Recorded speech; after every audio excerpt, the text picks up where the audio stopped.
देखो वो दोनों थक रहे हैं, यही समय है अपनी गति बढ़ाने का।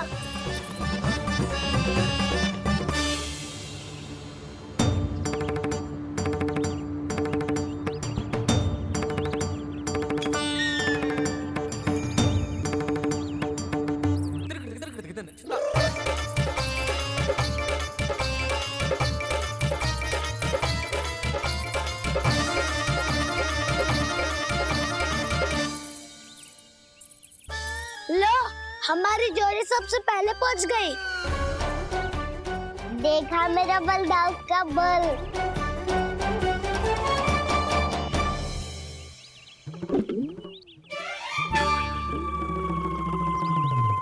ताऊ, वो देखो।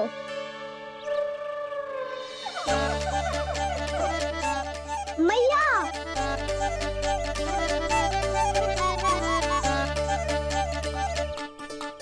अपने परिवार या अपने सखाओं के साथ या किसी ऐसे व्यक्ति के साथ जिसे उसकी आवश्यकता हो, बांट लेना चाहिए ताकि सबके पास पर्याप्त हो और किसी को भी कछु कमी ना हो, किसी को वस्त्र के बिना रहना ना पड़े, भोजन के बिना सोना ना पड़े।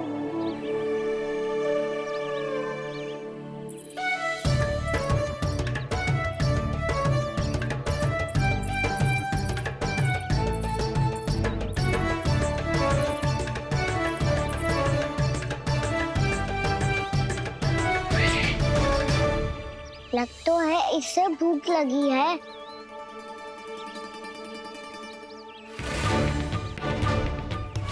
मेरी और क्या देख रही हो? तुम्हारी पोटली में कुछ तो होगा, दे दो उसे। मेरे नैना मैया ने क्या की थी?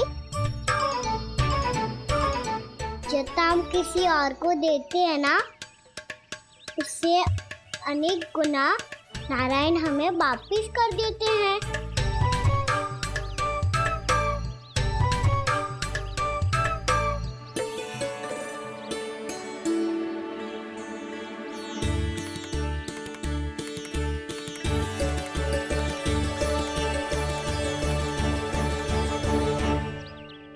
ओहो, अंतिम रोटी थी, पर वो तो मैं खा गो।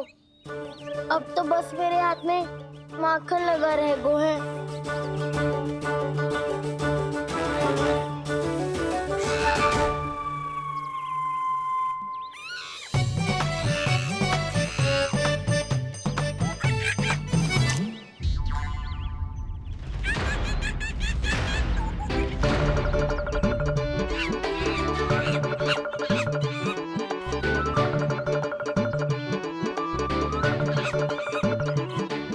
क्षमा करना सखा, तुम्हें देने के लिए मेरे पास कुछ नहीं है। अब आप ही बताओ, कोई 2 गुना मूल्य देगो तो हम शीघ्र ही धनवान बन जाएंगे कि ना? पर कोई 2 गुना मूल्य देगो ही क्यों? हो सकता है कि उनके पास अधिक धन हो, या उनकी तिजोरी में सामान आ रहा हो, या फिर उन्हें भलाई करने का रोग हो। हमें तो आम खाने से मतलब है ना नंदराज। गुटली किनके, हमें क्या लेना देना। मैंने तो निर्णय ले लिया है कि उसकी सिर्फ मान लोगी। बस नारायण को साक्षी मानकर जब प्रण ही तो लेना है कि सारा का सारा दूध, घी, माखन अब से केवल उन्हीं को देना है मैंने। बस इतनी मांग रखी उसने? हाँ, आपको विश्वास ना हो रहा हो तो गोकुल में किसी से भी पूछ लियो। 2 गुना दाम दियो है परमानंद जी ने, इसलिए तो सबके सब आनंद के सागर में गोते लगा रहे हैं।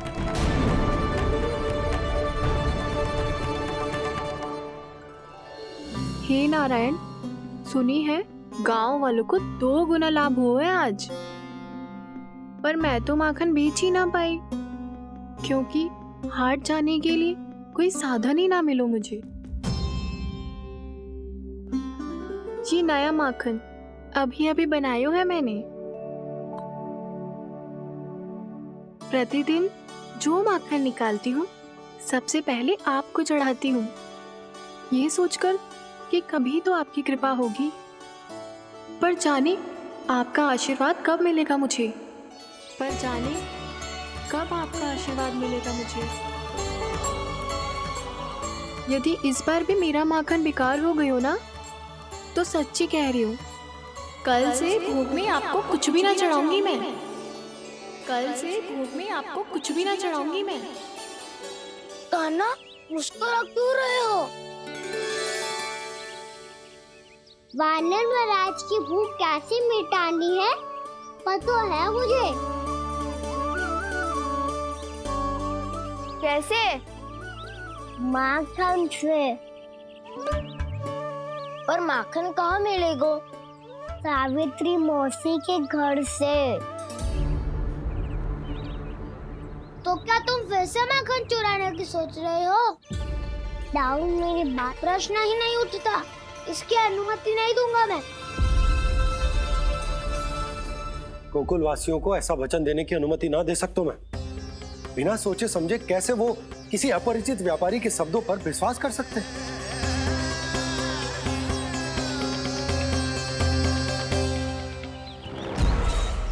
महाराज, गोकुल वासियों को अब धन के जाल जंजाल में फंसने से कोई नहीं रोक सकता। महाराज, मैं धन का ऐसा स्वाद चखा कर आया हूँ कि नंद चाहे जितना प्रयास करे, अब कोई भी गोकुल वासी उसके हित वचन सुनेगा भी नहीं। महाराज, ये बहुत गंभीर बात है, हमें सभा बुलानी होगी यशोदा। जशोदा जी, आप भी कुछ कहो ना नंदराज से। जे अधिक ही सोच रहे, इतनी चिंता करने की कोई आवश्यकता ना है। आवश्यकता तो है। फंस जाता है तो उसका बाहर निकलना असंभव है, किंतु फिर भी अपनी दृष्टि चौकन्नी रखना और कान गोकुल में होने वाली हर हलचल पर, क्योंकि मैं नहीं चाहता कि उस छलिया विष्णु अवतार का कोई भी छल मेरे मार्ग का रोड़ा बन पाए। अवश्य महाराज।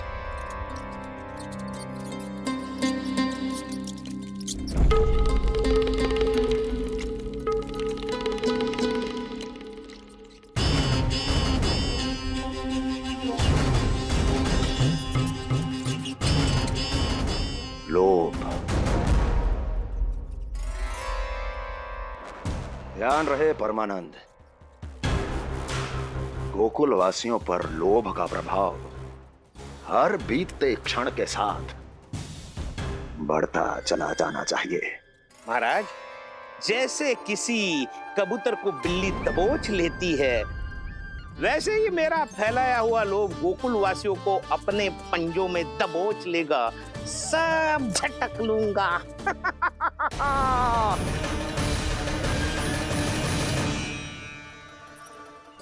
इससे पहले कि माखन पीला पड़ जाए, उसे आंच में तपाकर घी निकाल लेना चाहिए ना, तो पूरा का पूरा माखन बिगड़ जाता है।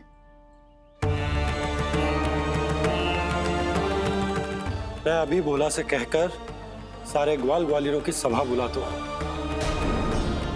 मुझे सबसे बहुत महत्वपूर्ण विषय पर बात करनी है।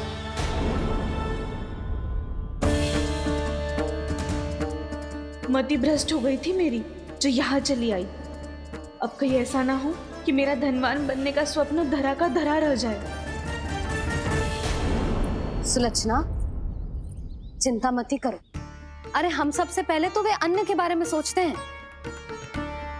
वे गोकुल वासियों को लोभ के फेर में कछु अनुचित ना करने देंगे।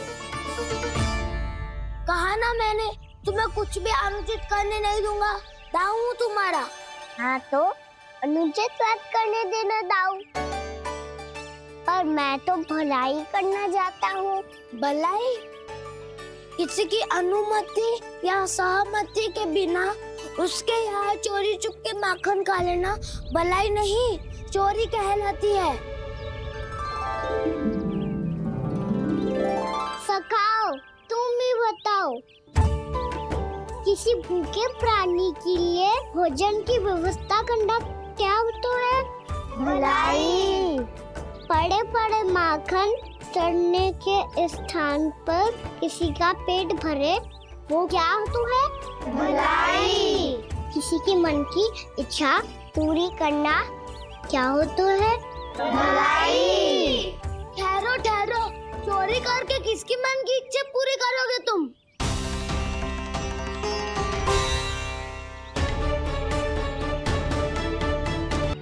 और किसकी दाऊ? स्वयं सावित्री मौसी की। वही तो चाहती है कि मैं उनके घर आऊं और ढेर सारा माखन खाऊं।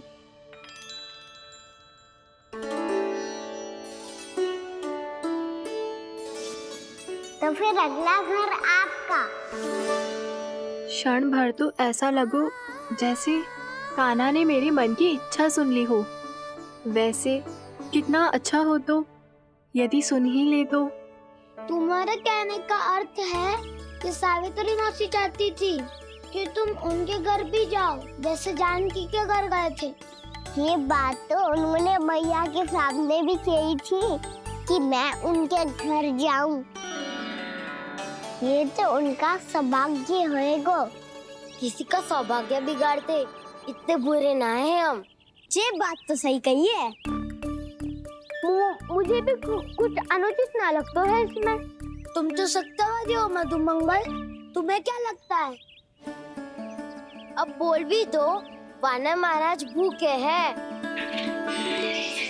वानर महाराज से अधिक भूखा तो मुझे तू लग रहे हो। यदि कान्हा सच्ची में जैसा वानर महाराज की भूख मिटाने के लिए और सावित्री मौसी की इच्छा पूरी करने के लिए कर रहा है, तो दादी के सीख के अनुसार मुझे इसमें कछु अनुचित ना लगता। पक्का हम सच में चोरी नहीं भलाई करने जा रहे हैं। सही कहा दाऊ। यदि भूखे असहाय वानर महाराज का पेट भरोगे तो इसका असली पुण्य तो सावित्री मौसी को ही मिलेगा।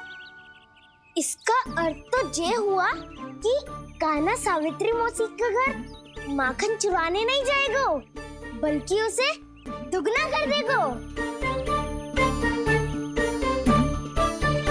बात तो सही है, तो फिर मैं तुम्हें नहीं रोकूंगा।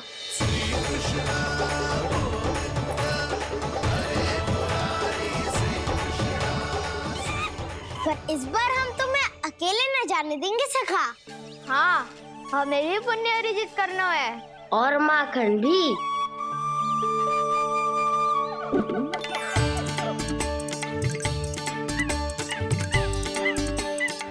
लगता है देव वानर महाराज भी हमारी टोली में सम्मिलित होना चाहते हैं।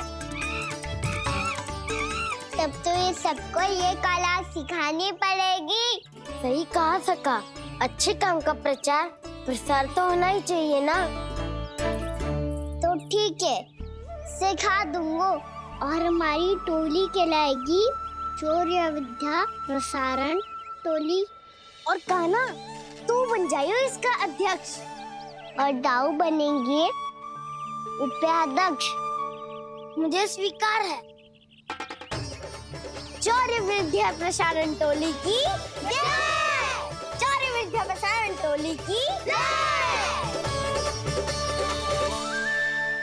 और सुनो क्या करना है और कैसे।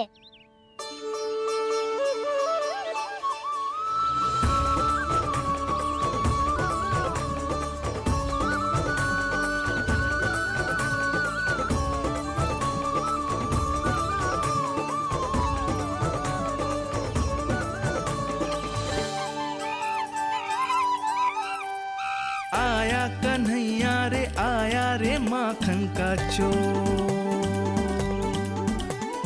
रोके रुके ना ये सरपट लगाता है दौड़। तुम सब वहाँ छुप जाओ, मैं भीतर देखता हूँ। न ध्वनि कोई हो न पता कुछ लगे, आए चुपके से ग्वालों की टोली।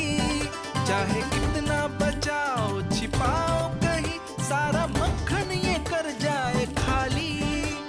मुख से तो लगता है सरल ये बड़ा भीतर से चंचल ये छल से भरा है ये नटखट बड़ा चिपचोर।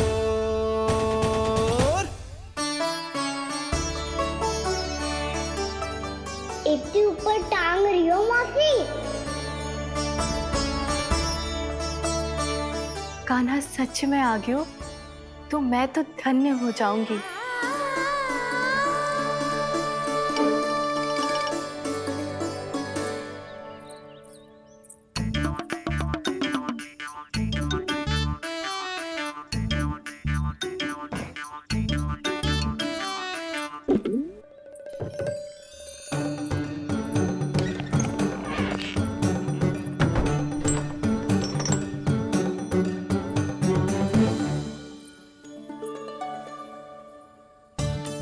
मन तो करता है सारा दूध दही माखन उसे बुलाकर अपने हाथों से खिला दूं।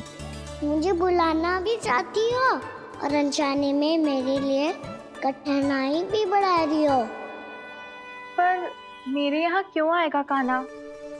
इससे अच्छा तो यही होगा कि कल माखन बेचने के लिए कहीं से सकट का प्रबंध कर लूं।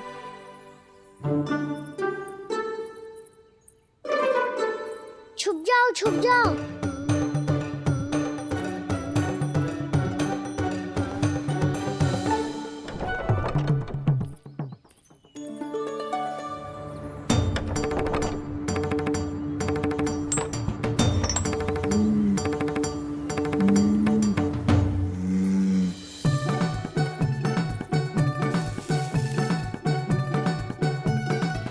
वैसे भी वो ठहरा राजकुमार, एक साधारण गोपी के यहाँ का माखन काहे खाएगो। तू भी बावली हो गई है सावित्री। कान्हा आना भी चाहे तो इतनी दूर आएगा कैसे?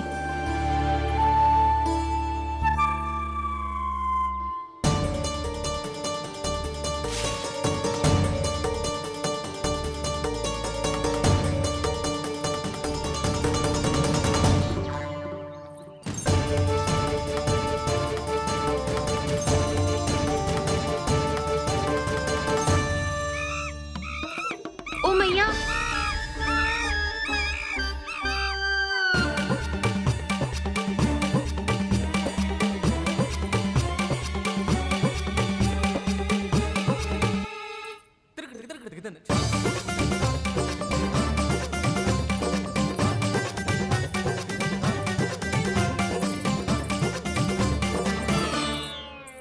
सब खड़े हो जाओ।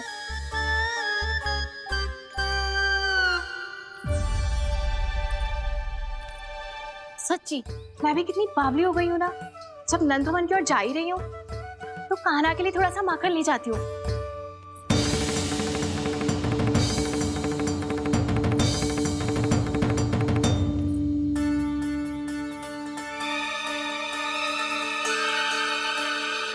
कान्हा, यहाँ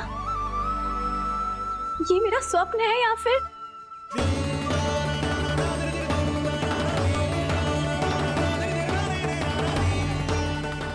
ये सारे बालक यहाँ क्या कर रहे हैं कान्हा के साथ?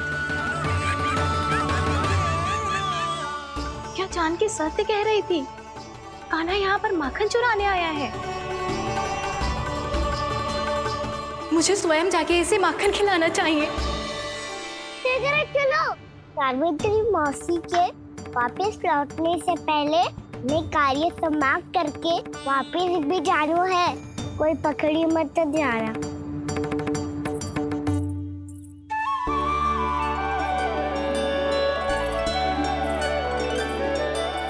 ये मुझे देख के भागो तो ना ना, ये जो कर रहा है, जैसे कर रहा है, मुझे करने देना चाहिए।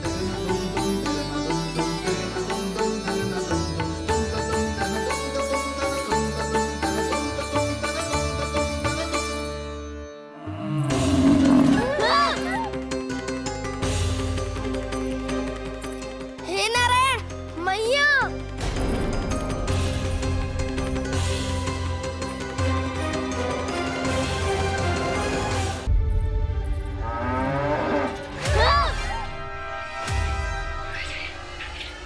नारायण मैया,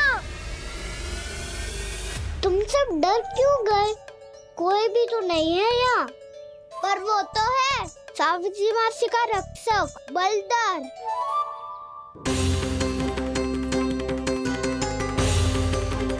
हे नारायण, मैं बलदर को भोजन देना तो भूल ही गई।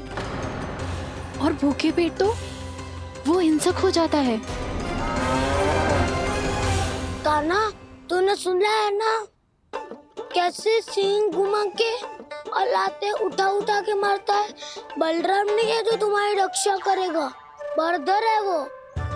बहुत कथाएं सुनी है इसके क्रोधित स्वभाव की, पर अपनी आंखों से ना देख लो। चल खाना, लौट चल।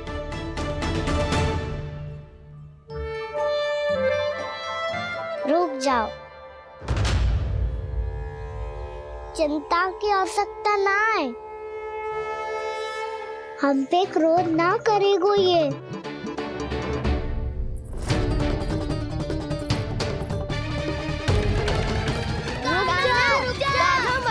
रुक जा कान्हा, रुक जा कान्हा, लौट जाना।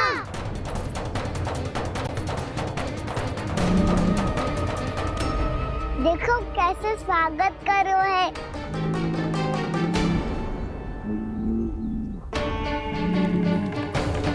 व्यर्थी भयभीत हो तुम सब।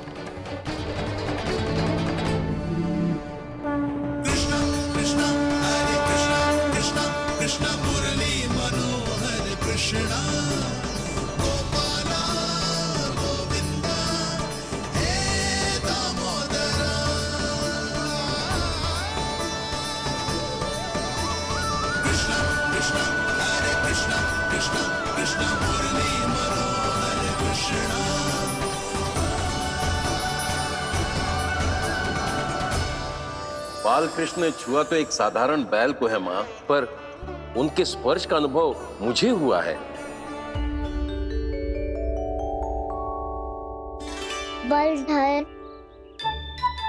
ये जो वानर महाराज है ना, ये मेरे सखा है, बहुत भूखे हैं ये, इसीलिए हम इनके लिए तनिक माखन देने आए हैं।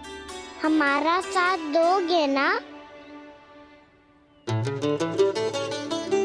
मैं भी बहुत भूखा हूँ प्रभु। सावित्री मैया चारा देना ही भूल गईं। आप मुझे खोल दीजिए ना। आप भी अपना कार्य निर्विघ्न कर लीजिएगा और मैं भी घास चर के अपनी भूख मिटा लूंगा।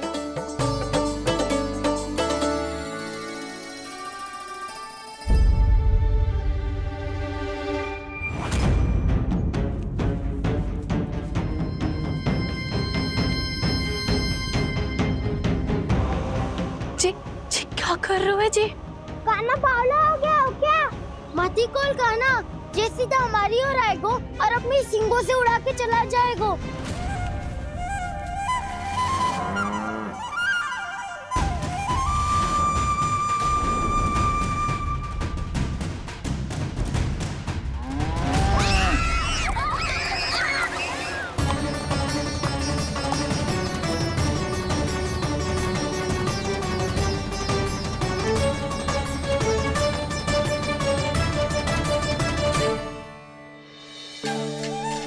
ये कैसे संभव है?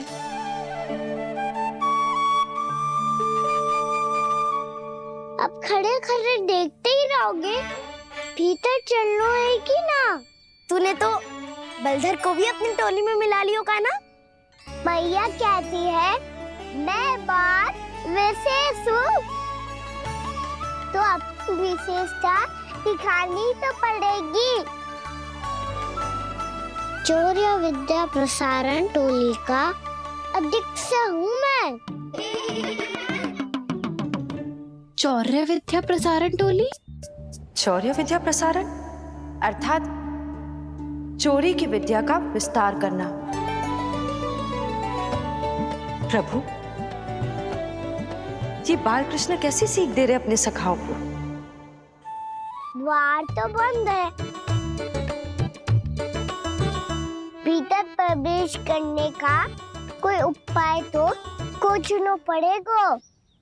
सच्ची में मति भ्रष्ट हो गई है मेरी। अब अंदर कैसे जाएगा कान्हा? कहीं वापस ना चला जाए। मिल गो उपाय कान्हा।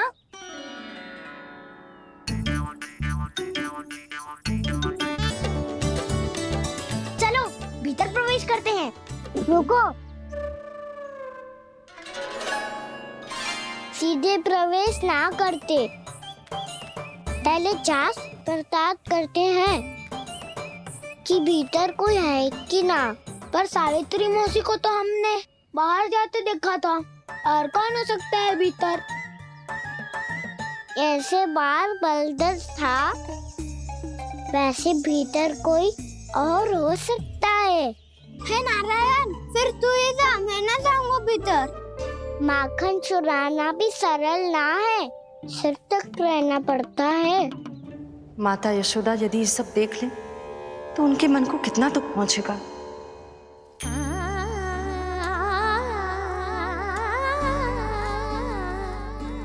ऐसे जो ठीक ना है लल्ला, जब भूख लगती है तभी मैया की स्मृति आती है तुझे। आज खेल के इतने शीघ्र कैसे आ गो तू? देख लल्ला, मैया तेरे लिए क्या बना रही है। सूजी का हलवा। अभी भी समय है लल्ला, कछु और खाना हो तो बता दे। कान्हा तो बाहर गए हो खेलने, यशोदा किससे बातें कर रही? अब ऐसे मूर्ति बन के क्या खड़ा है, कछु बोलेगा भी? नंदराज जी,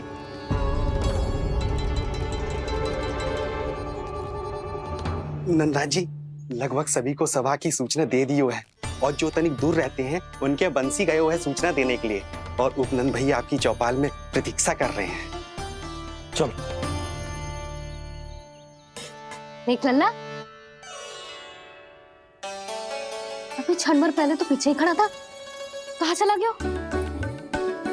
देख लल्ला जी, लुक्का छिपी खेलने का समय ना है, चल मिलके नारायण को प्रसाद चढ़ाते हैं। कान्हा, कहाँ चला गया?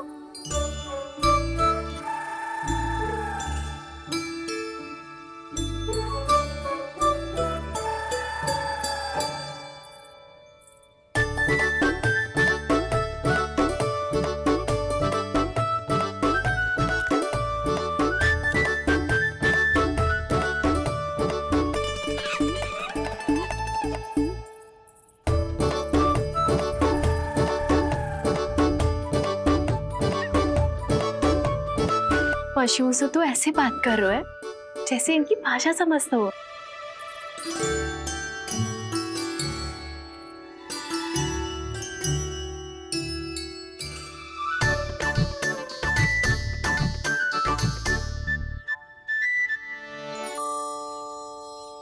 लग तो है यही रखा है सारा का सारा माखन।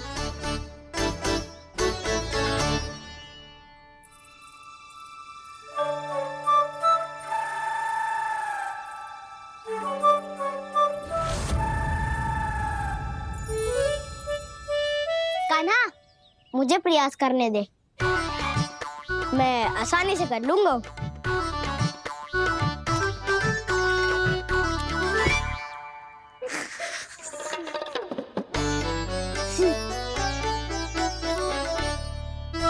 सावित्री के घर की कुंडी इतनी आसानी से नहीं खुलेगी लल्ला।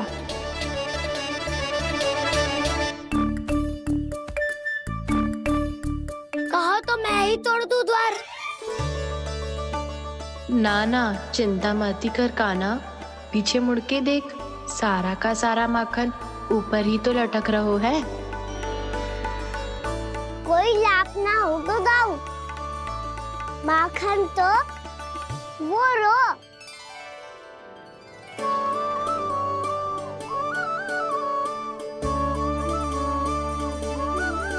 पर जे तो इतनी ऊपर है कि इसे उतारने के लिए हाथी बुलाना पड़ेगा। तो क्या अब हमें माखन ना मिलेगा?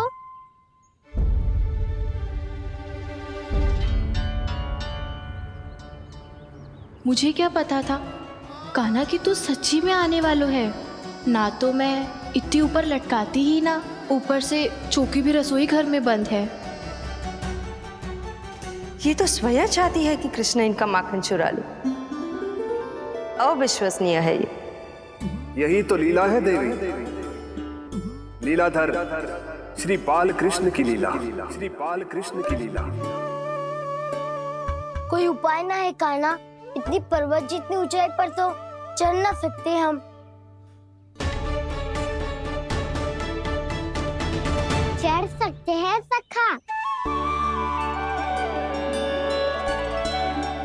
यदि हम ही पर्वत बन जाए तो कुछ भी कर सकते हैं। इतनी चतुराई कहाँ से लायो है?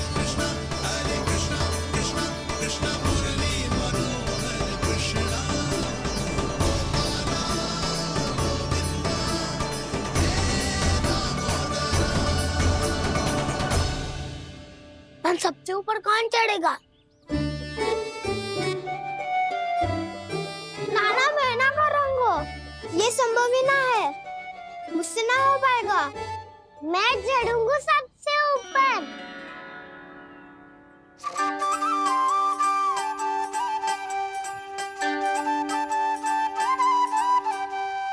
आया कन्हैया रे माखन का चोर,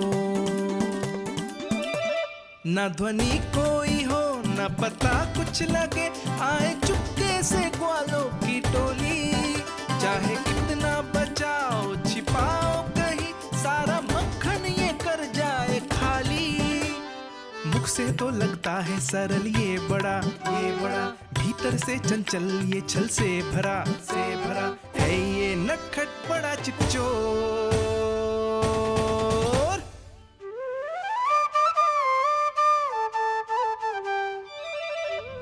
भोला भाला कान्हा है माखन का चोर, भोला भाला कान्हा है माखन का चोर, भोला भाला कान्हा है माखन का चोर, भोला भाला कान्हा है माखन का चोर।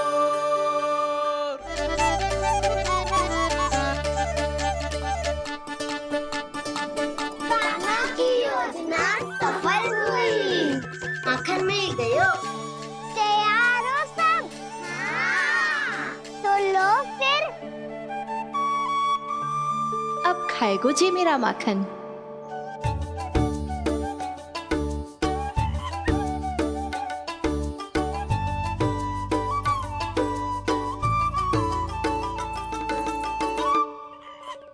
वानर महाराज, सबसे पहले तो आप ही लो। हैं?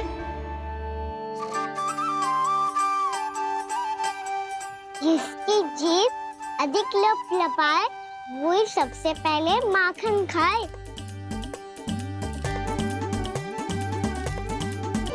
स्वयं हाथों से अपने ये बांटे, पूरी टोली को माखन खिलाए, बड़ा नटखट है नंद किशोर। लो दाऊ, ये आपका। सारा माखन जे इन सब में बांट रहो है, स्वयं ना खाएगो? भोला भाला कान्हा है माखन का चोर, भोला भाला कान्हा है माखन का चोर, अरे भोला भाला कान्हा है माखन का चोर। इतनी देर बाद ही सही, अब खा रहे हो जी मेरे हाथ का माखन। प्रभु, ये जो भी करते हैं उसके पीछे कोई ना कोई उद्देश्य अवश्य होता है। मैं ये जानने के लिए आतुर हूं कि इस माखन चोरी की लीला के माध्यम से कौन सा संदेश देना चाहते हैं ये? बस यही कि यदि कोई भक्त सच्चे हृदय से भगवान का स्मरण करे तो भगवान अवश्य आएंगे और अपने भक्तों के कर्मों को सुधारने की प्रक्रिया प्रारंभ कर देंगे। फिर चाहे वो भक्त जानकी हो या सावित्री। कृष्ण माखन नहीं खा रहे देवी, ये तो अपने भक्तों के दुष्कर्मों को मिटा रहे हैं ताकि उन्हें जीवन और मृत्यु के चक्र से मुक्ति दिला सके। पर प्रभु, ऐसे तो सारा संसार इन्हें माखन चोर बुलाएगा। ये माखन आत्मा की तरह है और आत्मा तो सदैव से ही परमात्मा की होती है। इसीलिए कृष्ण जो चुरा रहे हैं वो माखन नहीं, ये तो इन गोपियों की चित्त है देवी। तब से जो भी व्यक्ति इन्हें माखन चोर बुलाएगा वो इन्हें प्रेम से चित्त चोर कहकर भी पुकारेगा। वो इन्हें प्रेम से चितचोर कहकर भी पुकारेगा।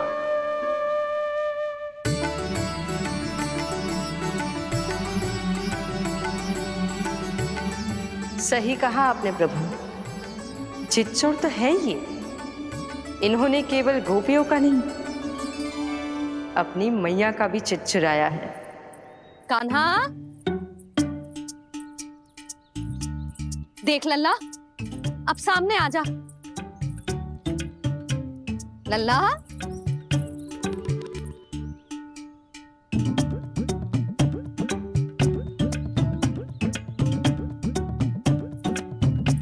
मुझे पतो है तू खम्बे के पीछे छुपो है।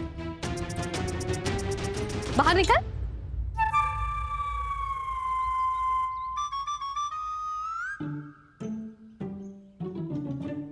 मैया,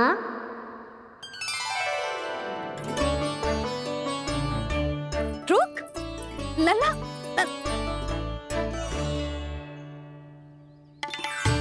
ठीक है मत आ, मैं अकेले अकेले पूजा करने जा रही हूँ।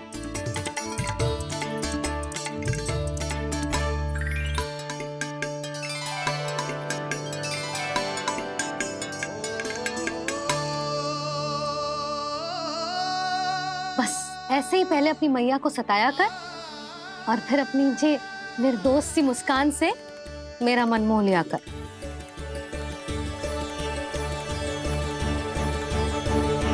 और चाहिए?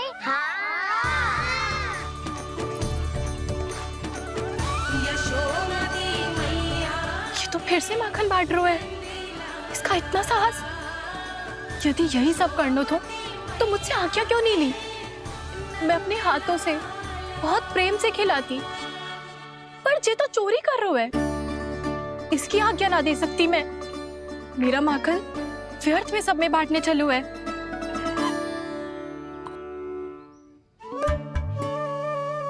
दो वानर महाराज और तनिक ले लो। सखा तो सखा, ये तो वानरों में भी बांटने लगू है। और चाहिए? नाना, नन्ना है, भैया ने क्या कही थी? लोभ बहुत भयानक राक्षस है। पर कान्हा, अभी तो गले तक ही गया है माखन। पूरे मटके चट कर गए और माखन अभी तक गले तक ही पहुंचा है। हाँ, भूख तो अभी मेरी भी ना मिटी है। वसंता, इसे तुम ले लो।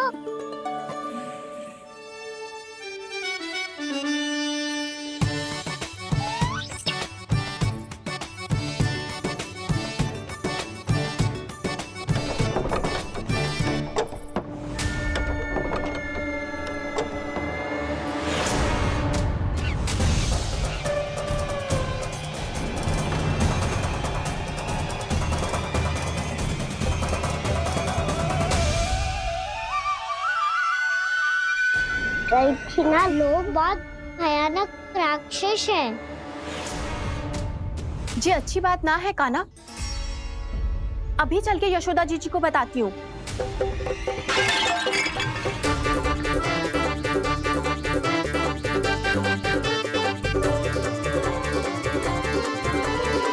पर आप ही नहीं तो कही थी कि आप किसी को कछु ना बताती, बल्कि प्रसन्नता से खिलखिल जाती। जानकी के स्थान पर यदि कान्हा ने मेरे हाथ का माखन खाया हो तो मैं किसी को कुछ ना बताती, बल्कि प्रसन्नता से खिलखिल जाती। मैं तो मन में सोच रही थी, उसे बोल दिया था क्या? सच्ची बात तो ये है मौसी, ये वानर महाराज पूछे थे, इसीलिए।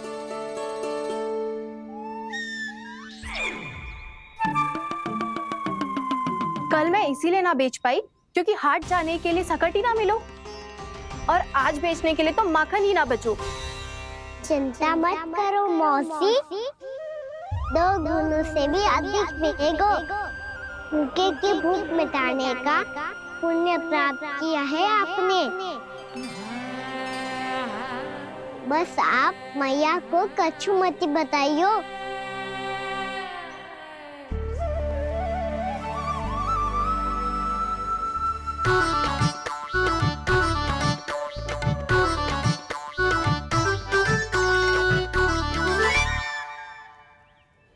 वैसे भी भूखे की सहायता करके मैं अच्छा कार्य ही तो कर रहा था, है ना? कान्हा, मौसी अब सब गए, मैं भी जाऊं?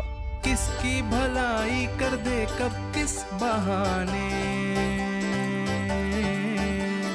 कान्हा की लीला तो कान्हा ही जाने।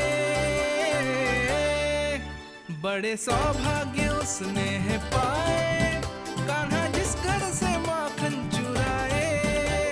भोला भाला कान्हा है माखन का चोर, भोला भाला कान्हा है माखन का चोर।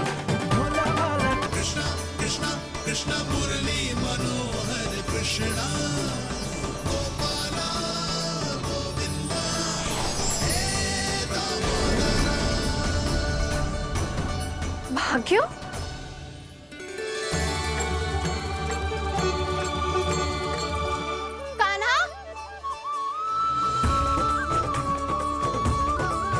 एक तो चोरी की और ऊपर से मूर्ख बना के भागो। ये ठीक ना है, मुझे यशोदा जीजी को बताना ही होगा, और वो भी इसके घर पहुंचने से पहले।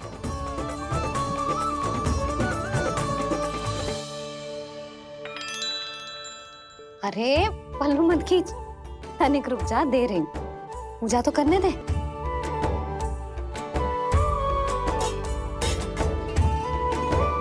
ले, अब जितना मन करे उतना प्रसाद खा।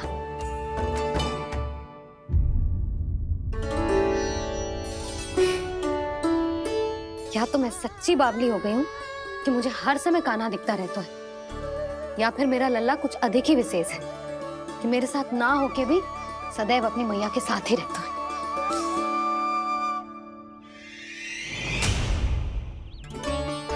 आज तो कैसे प्राण बचे, नारायण ही जानते हैं। मैं तो पाऊ को सिर पर लेके ऐसे सरपट भागो कि पूरे गोकुल में बड़ बोले।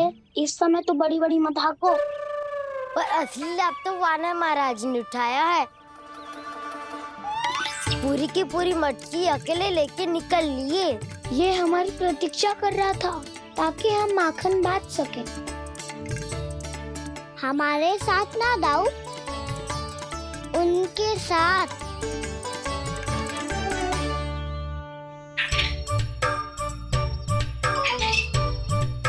मैं समझ गो कान्हा, एक ना सभी जानवरों की भूख मिट जाए, इसलिए गया था तू सावित्री मौसी के यहाँ माखन चुराने। इससे पहले कि वो हमारे यहाँ पहुँच जाए, हमें घर पहुँचना होगा दाऊ, चाहे कछु हो जाए, पर देरी ना होनी चाहिए। इससे पहले कि बहुत समय बीत जाए, हमें ये समझना होगा कि लोभ आदमी की बुद्धि को भ्रष्ट कर देता है, हमारे सोचने समझने की क्षमता को नष्ट कर देता है। बहुत समय पहले की बात, एक साधु था, वो सुनसान घने जंगल में रहकर साधना करता था। ब्रह्म ज्ञान को प्राप्त करने ही वाला था कि अचानक से एक दिन उसे एक सुनहरी बिल्ली दिखाई थी। उसने उसे देखो तो सोचो कि ये तो बहुत सुंदर है, इसे तो मेरे पास रहना चाहिए, और उसने उस बिल्ली को अपने पास रख लिया। फिर उसने सोचो कि इसे तो दूध की आवश्यकता होगी और उसके लिए गाय की, तो उसने एक गाय भी रख ली। अब गाय को चारे की आवश्यकता होगी और चारे के लिए भूमि की। नारायण की कृपा से भूमि का प्रबंध भी हो गयो। अब भूमि को जोतनो है, चारा उगानो है, चारा काटनो है, और उसे गाय को खिलानो है। गाय को खिला के उसे दूध निकालनो है, और दूध निकाल के बिल्ली को पिलानो है। कार्य बढ़ गो। अब उसे लगो कि सहायता के लिए 2 जोड़ी हाथ और होने चाहिए, तो उसने विवाह भी कर लियो। कुछ समय बीतो और संतान हो गई, और उसे एक बड़े घर की आवश्यकता अनुभव हुई। इसी प्रकार धीरे धीरे लोभ ने उसे अपनी छाया में ले लिया, और वो नारायण की साधना कर ब्रह्म ज्ञान को पाने के अपने परम लक्ष्य को भूल गो। फिर अनेक वर्ष बीतने के पश्चात उसकी अपने गुरु से भेंट हुई। पहले तो उन्होंने उसे पहचाना नहीं, और पहचानो तो उनने कही कि एक बार, बस एक बार अपने कर्तव्य से भटका था तू, और देख कैसे देखते ही देखते लोभ के जंजाल में गहरे ही गहरे धंसता चला गया। सोचो, कहीं उस व्यापारी को धन के लोभ में अपना वचन देकर आप सब भी जे ही भूल तो ना करने जा रहे। परिवार, घर द्वार, भोजन, सुख शांति, जीने के लिए आवश्यक जिस सब कुछ तो है आपके पास। इसीलिए मुझे चिंता हो रही कि जिस प्रकार उस साधु ने ब्रह्म ज्ञान प्राप्ति का अवसर गवा दिया था, आप सब भी इस लोभ में आकर अपना सुख चैन ना गवा जाए।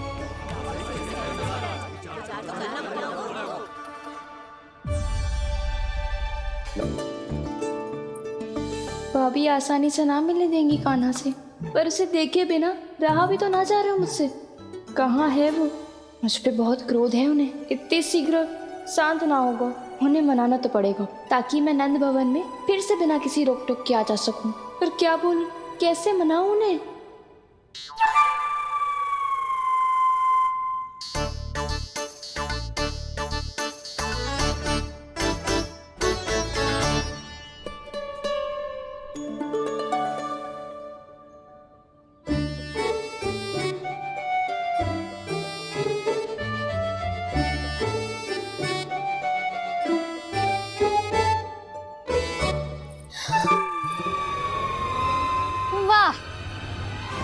जिसने मेरे लल्ला पर चोरी का आरोप लगायो, वो ही आज मेरे घर में चोरी चोरी प्रवेश कर रही है। नाना भाभी, ऐसी कोई बात ना है, मैं तो बस ये देखने आई थी कि जसोदा भाभी का क्रोध शांत हुआ कि ना?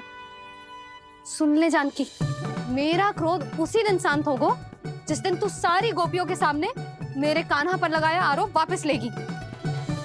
चोरी करेगा तो आरोप ही लगेगा ना जीजी। फिर से आरोप? सावित्री, तू भी? कल तक मुझे ये थोड़ी पता था जीजी कि आपका कान्हा सच्ची में माखन चोरी में पारंगत है। आशा करता हूँ कि आप सभी को नंदराज का विचार और संदेश सही से समझ आगो होगो।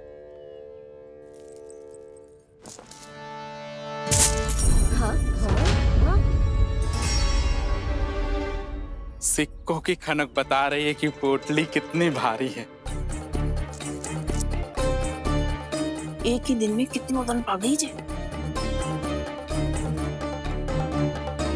हमें भी इससे अधिक धन अर्जित करना होगा, तभी तो हम अपने उज्जवल का भविष्य उज्जवल कर पाएंगे। पहली बार कछु बुद्धि की बात की है तूने। नंदराज, हमारे मन में आपका बहुत सम्मान है, पर हम जो करना चाह रहे हैं वो लोभ ना है, वो तो विकास है। हाँ नंदराज, हम अपना और अपने संतानों का भला बुरा सोचे बिना कब तक अपना जीवन इस प्रकार जीते रहेंगे? फिर पिछले 4 वर्षों से हमने आपको कर भी तो ना दियो है।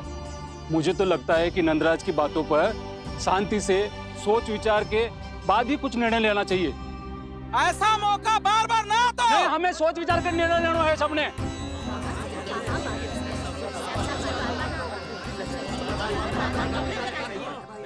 चोरी में पारंगत?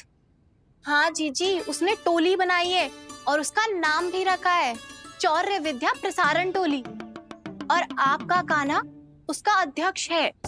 अच्छा, तो कान्हा पूरी टोली लेकर आया था चोरी करने तेरे घर? और नहीं तो क्या। पर एक बात बताऊं जीजी, मेरे बलदर को देखकर किसी का साहस ना हुआ भीतर जाने का, पर आपका कान्हा इतना साहसी है कि बिना भयभीत हुए इतने भयंकर बैल के निकट चले गए। सच्ची? और तेरे रक्षक बैल ने कुछ ना किया उसे? है ना अचरज की बात। क्रोध के स्थान पर वो तो उसके सामने ऐसे झुको जैसे कि प्रणाम कर रहा है? और जीजी, आपका कान्हा साहसी ही ना, बहुत चतुर भी है। मैंने मटकियां बहुत ऊपर लटकाई थी, पर बताओ कि बिना चौकी के मटकी को नीचे उतारने का उपाय किसने ढूंढा? किसने? आपके चतुर कान्हा ने। उसने अपने सखाओं को पर्वत बनायो और एक पक्के सेनापति की तरह बिना भयभीत हुए उनके ऊपर चढ़ गयो और मटकियां उतारने लगो। और एक ही ना, तीनों की तीनों मटकियां उतार ली। तीनों? हाँ जीजी।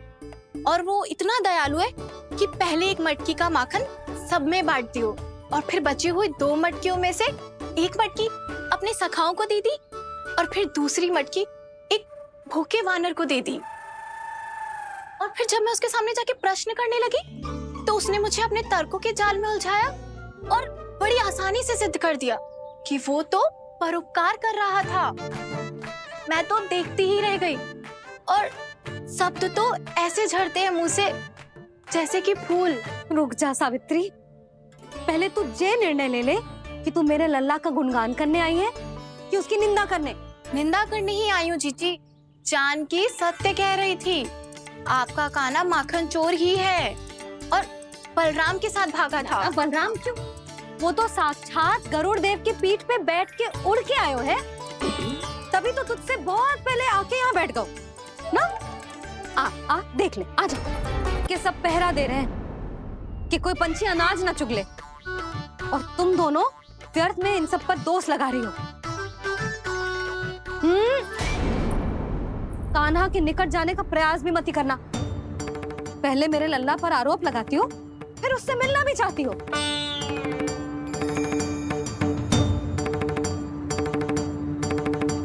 पर जीजी चोरी? अरे उसे तो चोरी का अर्थ भी ना पता होगा। तुम दोनों को नारायण का भय भी ना है क्या? हाँ, मेरे लल्ला पर आरोप लगाने से पहले तुम दोनों को लज्जा ना आई? हे नारायण, अब आप ही बताओ मैं क्या करूं? लग तो है किसी की घोर दृष्टि लगी है कि बार बार मेरे लल्ला पर आरोप लगते हैं। किसी की क्या, तुम दोनों की दृष्टि लगी है। या तो तुम दोनों मनगढ़ंत कथाओं को सत्य बताना छोड़ दो या फिर कृपा करके मेरे घर आना बंद कर दो।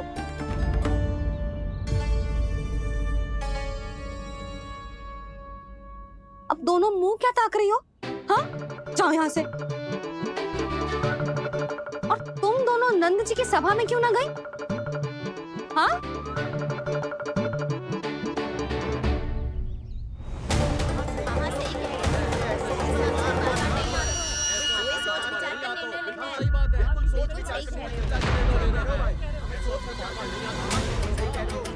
जी कौन? पहले तो कभी ना देखो इसे।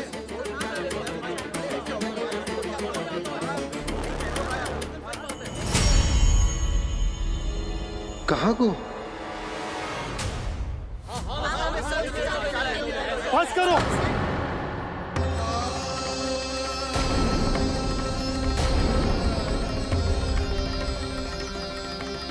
मेरी आंखों के सामने मैं गोकुल में इस तरह फूट पड़ते ना देख सकता। राजा हूं मैं, परंतु आज तक मैंने कोई भी निर्णय आप सब पर ना थोपो और ना ही आज थोपूंगा। मुझे पता है आप सबके पास कल सूर्यास्त तक को समय, इसीलिए मेरी विनती है कि आप घर जाकर रात्रि को इस बात पर पुनः विचार अवश्य कीजिएगा। सोचिएगा कि कोई भी व्यापारी अविश्वसनीय रूप से सस्ता क्रय विक्रय क्यों करेगा जब तक कि उसका कोई छुपा हुआ लाभ ना हो। हमें सोचना होगा कि कहीं हम उसके बिछाए जाल में फंस तो ना रहे।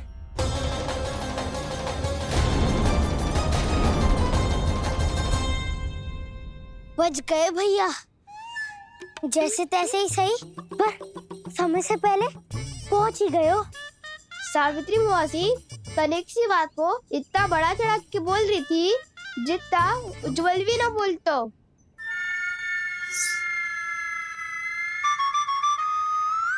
वैसे आनंद तो बहुत आयो, सच्ची।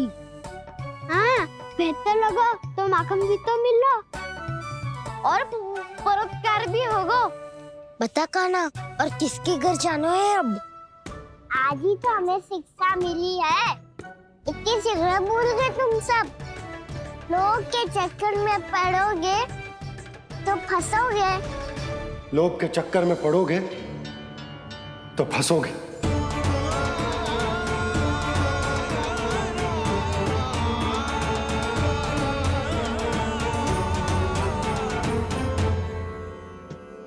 चोर चोर कह रही है मेरे निर्दोष से बालक को।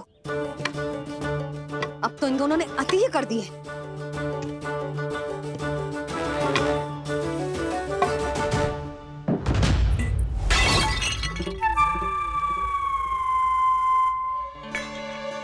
से भी अभी फूटना था। वैसे ही मैं इतनी चिंतित हूं। कैसे समझाऊं इन गांव वालों को?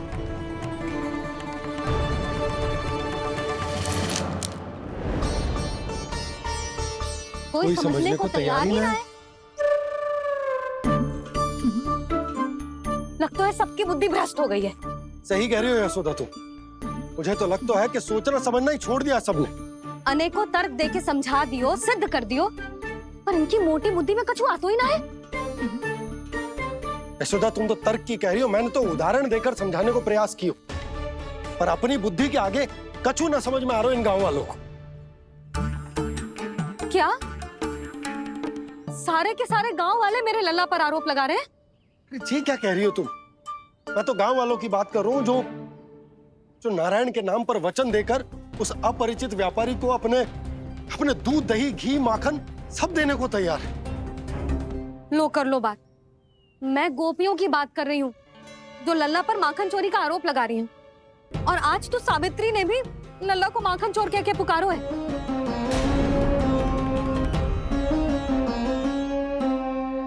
सावधान यशोदा, कहीं बड़ा होकर माखन चोर ना बन जाइए। अच्छा, ये सब आप छोड़ो। स्त्रियों की बात है, मैं संभाल लूंगी। आप ये बताओ सभा में क्या हुआ?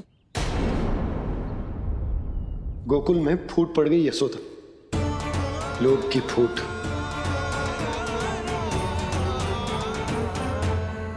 अरे रुको रुको रुको, व्यापारी जी रुकिए रुकिए।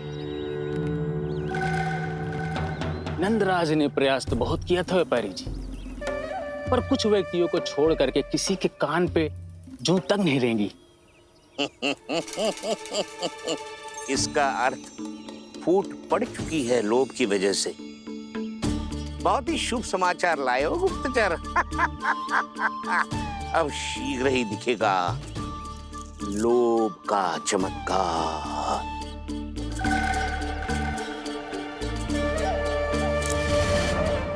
लोभ से बचने को जो पाठ हम कान्हा को पढ़ा रहे थे ना, आज वही पाठ मैं इन गांव वालों को समझाने में असमर्थ रहा। आप चिंता मत करो जी, धीरे धीरे सब ठीक हो जाएगा। तब तक बहुत देर हो जाएगी यशोदा। ये गोकुलवासी मेरे अपने, उन्हें अपनी आंखों के सामने मैं भूल करते ना देख सकता। वो सुलक्षणा, वो उस व्यापारी के प्रभाव में आ गए, और शंकरी मौसी और सुमति भी सुलक्षणा के मार्ग पर ही चल रही। कान खोल के सुन ले बहू, आज से घर में दूध पीनो बंद, दही खानो बंद, और माखन तो बिल्कुल न खानो। पर मैया, पर किंतु परंतु कुछ ना सुननो मुझे। सुलक्षणा की जैसे धनवान बननो है कि ना?